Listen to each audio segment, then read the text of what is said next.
రెండవ అధ్యాయం 8 నుంచి 14 వచనాల వరకు మనం చదువుకుందాం. మన మధ్యలో దైవజనులు ముందుకు వచ్చి వాక్యం చదువుతారు. అయ్యేవారు మీరు రండి. లూకా సువార్త 2వ అధ్యాయము 8 నుండి 14 వచనాల వరకు.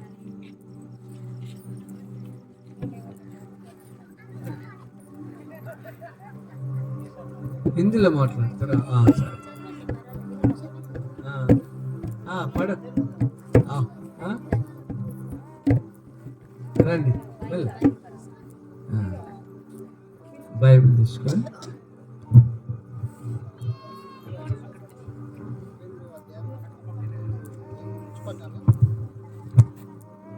ఆ దేశంలో కొందరు గొర్రెల కాపర్లు పొలంలో ఉండి రాత్రివేళ తమ మందను కాచుకొని చుండగా ప్రభువు దూత వారి యుద్ధకు వచ్చి నిలిచెను. ప్రభువు మహిమ వారి చుట్టూ ప్రకాశించినందున వారు మిక్కిలి భయపడి, అయితే ఆ దూత, భయపడకుడి, ఇదిగో ప్రజలందరికీ కలగబో మహా సంతోషకరమైన సువర్తమానం నేను మీకు తెలియజేయుచున్నాను. దావీదు పట్టణమందు నేడు రక్షకుడు మీ కొరకు పుట్టి ఉన్నాడు. ఆయన ప్రభువైన క్రీస్తు. దానికిదే మీ కానవాలు. ఒక శిశువు పొత్తిగుడ్డలతో చుట్టబడి ఒక తొట్టిలో పండుకొని ఉండుట మీరు చూచెదరని వారితో చెప్పాను. వెంటనే పరలోక సైన్య సమూహం ఆ దూతతో కూడా నుండి సర్వోన్నతమైన స్థలములలో దేవునికి మహిమయు, ఆయనకిష్టులైన మనుషులకు భూమి మీద సమాధానమును కలుగునుగాక అని దేవునికి స్తోత్రం చేస్తుంది. హల్లెలూయా. Thank you sir.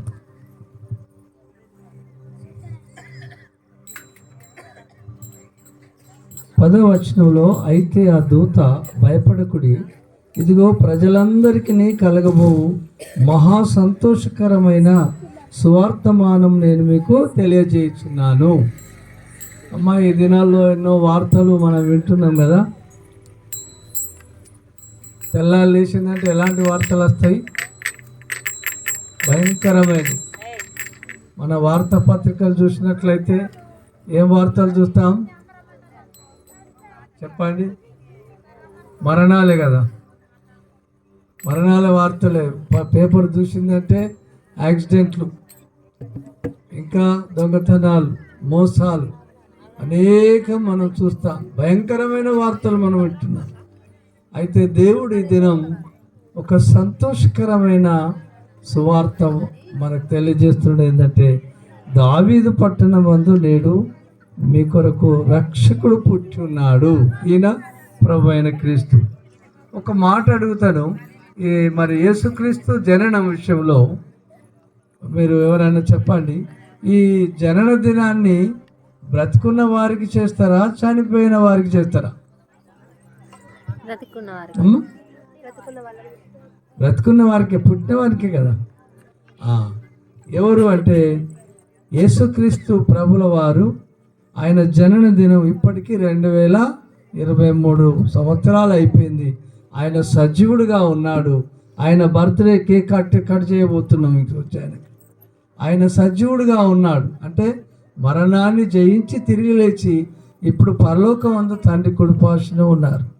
మనం ఆయనకు ఇంకొకటి కూడా, ఆయన ఈ లోకంలో జన్మించాడనే దానికి ఇంకొక సాక్ష్యం కూడా మనకున్నది. ఇంకొక గొప్ప సాక్ష్యం ఏమిటంటే, క్యాలెండర్ ఏమున్నది? క్రీస్తు శకము, క్రీస్తు పూర్వం. ఇదొక సాక్ష్యం. యేసుక్రీస్తు ప్రభుల వారు ఈ లోకంలో జన్మించారన్నది సత్యం. పాపులందరి కొరకు మరణించారని, ఆయన 3వ దినం తిరిగి లేచాడని. ఎందుకంటే మరణాన్ని నేను నా ప్రాణం పెట్టుటకు వచ్చాను, తీసుకున్నటకు అధికారం కలిగిన వాడిని దేవుడు యేసయ్య చెప్పినాడు. ఇంకా మనం ఒక ప్రశ్న వేసుకుందాం. దేవుడు కదా, దేవుడు ఈ లోకంలో ఎందుకు జన్మించాడు అనేది ఒక ప్రశ్న మనందరికీ.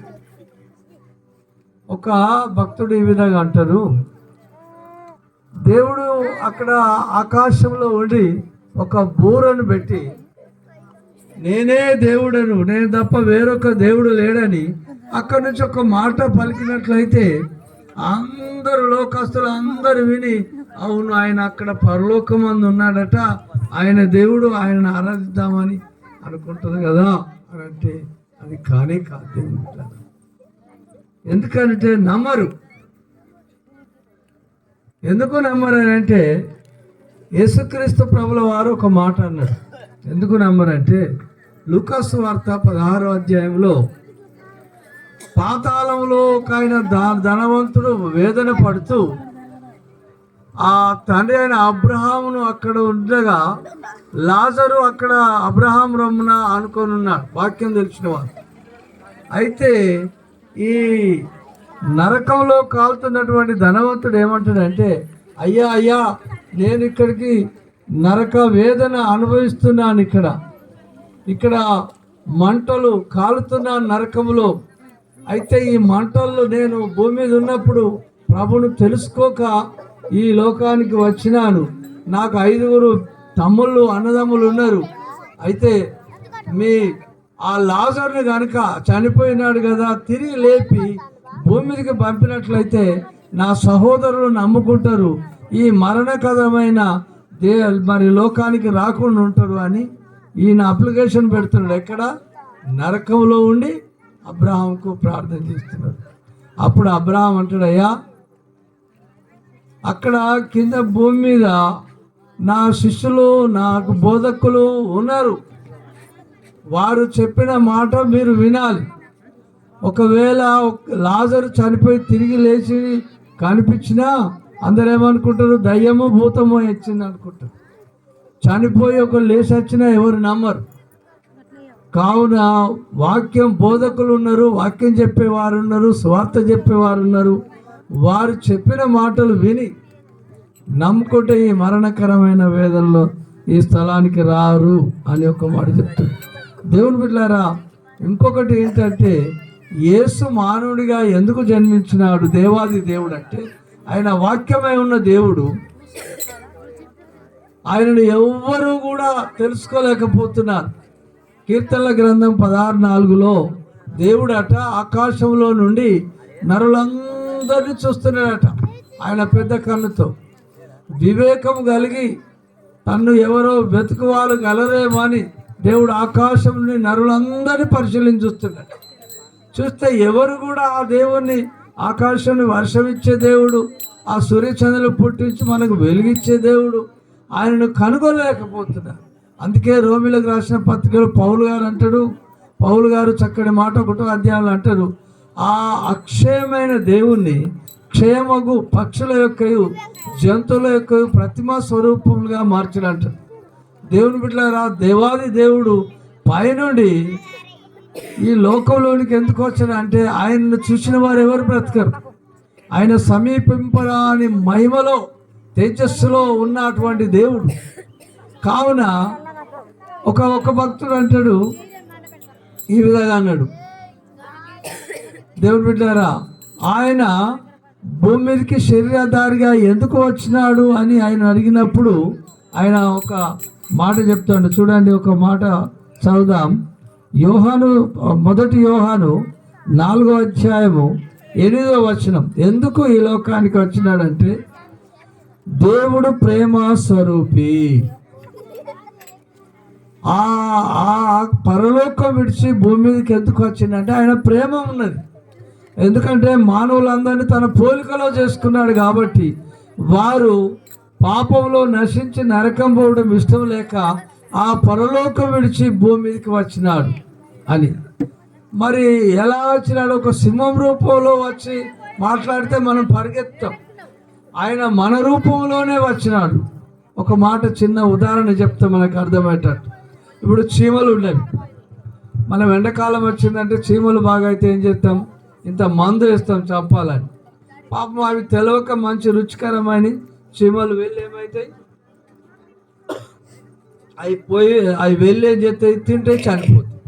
ఒకవేళ మనం ఉండి చీమలారా ఆ మందు తినకండి, తింటే చచ్చిపోతారు మీరు వెళ్ళొద్దు అని మనం చెప్తే వింటాయి? చీమలు వింటాయా? వినాయి. ఎలా వినాలి అవి? ఒక చీమ వచ్చి చెప్పితే ఆ మందు తినకుండా పక్కస్తాయి కదా. అలాగే దేవుడు మానవ రూపం ఎత్తుకొని ఈ లోకానికి వచ్చినాడు. హల్లెలూయా. వచ్చి ఆ పరలోకం నుండి దిగి వచ్చినాడు కాబట్టి పరలోక విషయాలు మరియు నరకం ఉంటుంది అని కూడా బోధించినాడు ఈ లోకంలో యేసుక్రీస్తు ప్రభుల వారు. అంటే మనుషుల భాషతో మనుషుల రూపంలో పుట్టినాడు, మనుషులకు తెలియజేసినాడు. ఇట్లా అన్నా మరి అంతేకాదు, ఆయన దేవుడు పరలోకం దిగి వచ్చినాడని తెలుసుకోవటానికి ఆయన కొన్ని గొప్ప కార్యాలు చేసినాడు. ఆయన దేవుడు అంటాడు. ఒక ఆయన దయ్యం పట్టిన ఆయన ఉన్నాడు. ఒకవేళ మనం వెళ్ళి దయ్యమా ఈయనను విడిచిపెట్టి వెళ్ళమంటే వెళ్తుందా? ఆయన దేవుడు కాబట్టి ఆయన దైవత్వాన్ని చూపటానికి ఏమన్నాడు, అపవిత్రాత్మ ఇతన్ని విడిచిపెట్టి వెళ్ళిపోమంటే దయ్యం వెళ్ళిపోయి. హల్లెలూయా. ఆయన దేవుడు. ఎందుకంటే యేసు దేవుడు అని తెలుసుకోవటానికి ఆ కార్యాలు చేసినాడు. అంతేకాకుండా ఒక కుష్ఠరోగి ఆయన దగ్గరికి వచ్చినాడు. ఈ లోకంలో వచ్చిన తర్వాత యేసే దేవుడు మానవుల రక్షకుడిగా వచ్చినాడు. మానవులందరూ అపవాది చేతిలో ఉన్నారు, పాపంలో పడి నరకానికి వెళుతున్నారు. అలా వెళ్ళడం ఇష్టం లేక మానవ రూపిగా ఈ లోకానికి 23 సంవత్సరాల క్రితం ఇదే దావీదు పట్టణమందు నేడు రక్షకుడు మన కొరకు పుట్టి ఉన్నాడు. ఆయన ఎందుకు పుట్టినాడంటే ఇప్పుడు 2 విషయాలు చూసినాం. కుష్ఠరోగి వచ్చినాడు. ఎవరైనా కుష్ఠరోగి వస్తే మనం ముట్టుకుంటామా? ఎవరైనా ముట్టుకుంటామా? మనం అస్సలు ముట్టుకో. ఆయన దగ్గర కూడా రాం. అంతేకాకుండా దూరం నుంచి వెళ్ళిపోతాం. ఆయన మన తలుతుంది. కానీ యేసు ప్రభు ఏం చేసినాడు, ఆ కుష్ఠరోగి దగ్గరికి వచ్చి, అయ్యా మీకు ఇష్టమైతే నన్ను శుద్ధిని చేయి, బాగు చేయి అంటే ఏం చేసిండు, నాకు ఇష్టమే అని ఏం చేసిండు, అలుముకుంటే ఇట్లా దగ్గర పట్టుకుంటే ఆయన బాగా అయినాడు. అప్పుడు అనేకులు తెలుసుకున్నారు ఆయన దేవుడు అని, నిరూపించుకున్నాడు. అంతేకాదు ఒక మంచి ధనవంతుని బిడ్డ చనిపోయి మంచాలో ఉంటే ఆ ధనవంతుడు వెళ్ళి యేసుప్రభుతో చెప్పినాడు, అయ్యా నా బిడ్డ రోగి ఉన్నది, మీరు వచ్చినట్లయితే మీరు ముడితే ఆమె బాగా అవుతారంటే ఆయన కొంత లేట్ అయినందుకు ఇక్కడ బిడ్డ చనిపోతే ఆ అధికారి చాలా బిడ్డ చనిపోయింది, ఒక్కగానొక్క బిడ్డ చనిపోయినందుకు కుప్పగొలిపోయినాడు. అప్పుడు దేవాది దేవుడు ఏమంటాడంటే, అయ్యా నువ్వు భయపడకు, నమ్మిక మాత్రం ఉంచు, ఆమె నిద్రిస్తున్నది కానీ చనిపోలేదు అని వచ్చి ఒక మాట అంటాడు, తల్లి తాకుమి అంటే ఏమైంది, లేచింది 12 సంవత్సరాల బిడ్డ. ఇలాగా దేవుడు అనేక అద్భుత కార్యాలు చేసినాడు ఈ లోకంలో. ఒకసారి ఆయన ఎమ్మడున్న శిష్యులను ఒక మాట అంటాడు. ఏమంటాడంటే, ఈ లోకంలో నన్ను ఏమనుకుంటున్నారు అని శిష్యులు అడిగితే కొందరు ఏలియా, కొందరు వేరే మరి మోషే భక్తుడు, అలాగా రకరకాల మీరేమనుకుంటున్నా అంటే పేతురు అంటాడు, ఏమంటాడు, మీరు సజీవుడైన దేవుని కుమారుడు.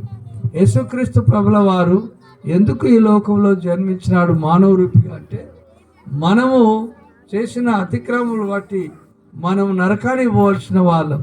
కాబట్టి ఆయన ఎందుకు వచ్చిందంటే మన దోష శిక్ష ఆయన మీద వేసుకొని ఆ సిలువలో మన పాప దోషం అంతా పోసిన, మనకు రావాల్సిన శిక్ష అంతా ఆయన మీద వేసుకున్నాడు. ఆయన మీద వేసుకొని 39 కొరడా దెబ్బలు. కొంత సమయం తర్వాత మన పిల్లలు సినిమా చూపెడతారు మనకు ఆయన ఎట్లా శిక్ష పొందినాడు. ఆయన మనకు రావాల్సిన శిక్షణ అంత. ఎందుకంటే మనల్ని ప్రేమిస్తున్నాడు, ఆయన పోలికలో చేసుకున్నాడు. ఇంకొకటి నేను చెప్పి ముగిస్తాను. ఆయన ఎందుకు ఇట్లా చేసినాడు అంటే మనకు చాలా అర్థమయ్యే ఒక మాట చెప్తారు. ఒక దినమున ఒక రాజు సింహాసనం మీద కూర్చున్నాడట.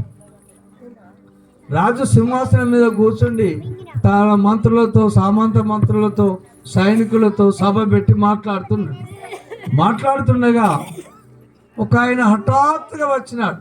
పరిగెత్తుకొని వచ్చేమని అంటే, వినండి, రాజా నీ కుమారుడు బావిలో పడ్డాడని చెప్పిన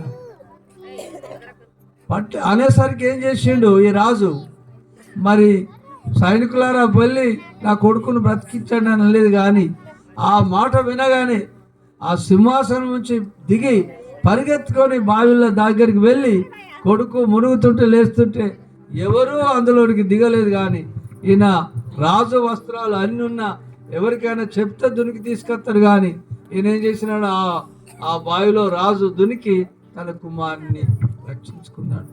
అదే విధంగా దేవుని బిడ్డలారా, మనలందరినీ రక్షించటానికి ఆ సింహాసనం, ఆ మహిమగల సింహాసనం, ఆయన నోటి వాక్కుతో ఈ ప్రపంచం అంతా సృజించిన ఆ గొప్ప దేవుడు, మనల్ని సృజించుకున్న దేవుడు, మనం నశించి నరకానికి పోవడం ఇష్టం లేక ఆయన మనలాగా శరీరాన్ని ధరించుకొని 2023 సంవత్సరాల క్రితం ఈ భూమి మీద జన్మించాడు. జన్మించడం కాకుండా ఆయన దైవత్వాన్ని ఇంతకుముందు చూసినాం. ఆయన దేవుడు అనటానికి అనేక అద్భుత కార్యాలు చేసినాడు. సముద్రము ఉప్పొంగుతుంటే గాలి సముద్రం ఆగిపోమంటే ఆగిపోయింది. ఆయన దేవుడు. అంతేకాదు ఆయన మన కొరకు చనిపోయినాడు. మన దోషమంతా యెషయా గ్రంథం 53లో చూసినట్లయితే మనకు రావాల్సినంత శిక్ష ఆయన భరించినాడు. అయితే మరణం బంధించిన ఆయన మరణం మీద, పునరుద్ధానం అన్నిటి మీద అధికారం కలిగిన దేవుడు. నేనే పునరుత్థానమును జీవమని చెప్పినాడు. 3వ దినం తిరిగి లేచి 40 దినాలు కనబడి ఇప్పుడు పరలోకం వెళ్ళాడు. ఆయన సజీవుడిగా ఉన్నాడు. ఆయన సజీవుడైన దేవుడు కాబట్టి ఆయనను ఇప్పుడు ఏం లేదు. మనం ఏం చేయాలంటే, ప్రభువా నా కొరకు ఈ భూమి మీద జన్మించావు, నాకు రావాల్సిన నేను చేసిన పాపాలకు శిక్ష నేను అనుభవించాలి. మీరు అనుభవించినారు, మరణించినారు, సమాధి చేయబడ్డారు, 3వ తిరిగి లేచారు, ఇప్పుడు పరలోకమందు ఉన్నారు. ప్రభువా అని మనం, నేను పాపిని, నా హృదయంలోనికి రా, నా పాపాలు క్షమించు, నన్ను నీ బిడ్డగా చేసుకోమంటే, ఒక్క విశ్వాసంతో ఒక్క మాట అంటే మన హృదయంలోనికి వచ్చి రక్షణ దయచేస్తాడు. కావున ఇప్పుడు క్రిస్మస్ ఆయన సజీవుడైన దేవునికి 2024 సంవత్సరం ఇప్పుడు ముందు ఉన్నది. ఇంకొక 10 రోజులు అయితే ఆయనకు ముందుగానే మనం క్రిస్మస్ కేక్ కట్ చేస్తాం. ఆయన బర్త్డే పాట కూడా పాడతాం. కాబట్టి ఈ శుభవార్త, ఎన్నో శుభవార్తలు ఉన్నవి, అవన్నీ మనకు నష్టం చేసే శుభవార్త. ఇది నీకు జీవితాన్ని ఇచ్చే శుభవార్త, నీకు వెలుగిచ్చేది, నీ బాధల నుంచి విడిపించేది, నీ భయాలని తొలగించేది, నీ ప్రతి పాపం నుంచి విడిపించే యేసునాథుడు ఈ లోకంలో జన్మించాడు. ఆయనను నువ్వు ప్రభుగా, రక్షకుడుగా ఒకవేళ ఆహ్వానించినట్లయితే మీకు గొప్ప రక్షణ ఇస్తాడు. ఇదే మనందరికి శుభవార్త. దేవుడి మాటలు దీవించుంటాడు. ఆమేన్. మంచిది. మన దైవజనులు ముందుకు వచ్చి ప్రార్థన చేస్తారు. వాక్యం మన హృదయంలో ఫలించేది. తర్వాత మేడం గారు వచ్చి వారి ప్రోగ్రాం, నాటిక ప్రోగ్రాం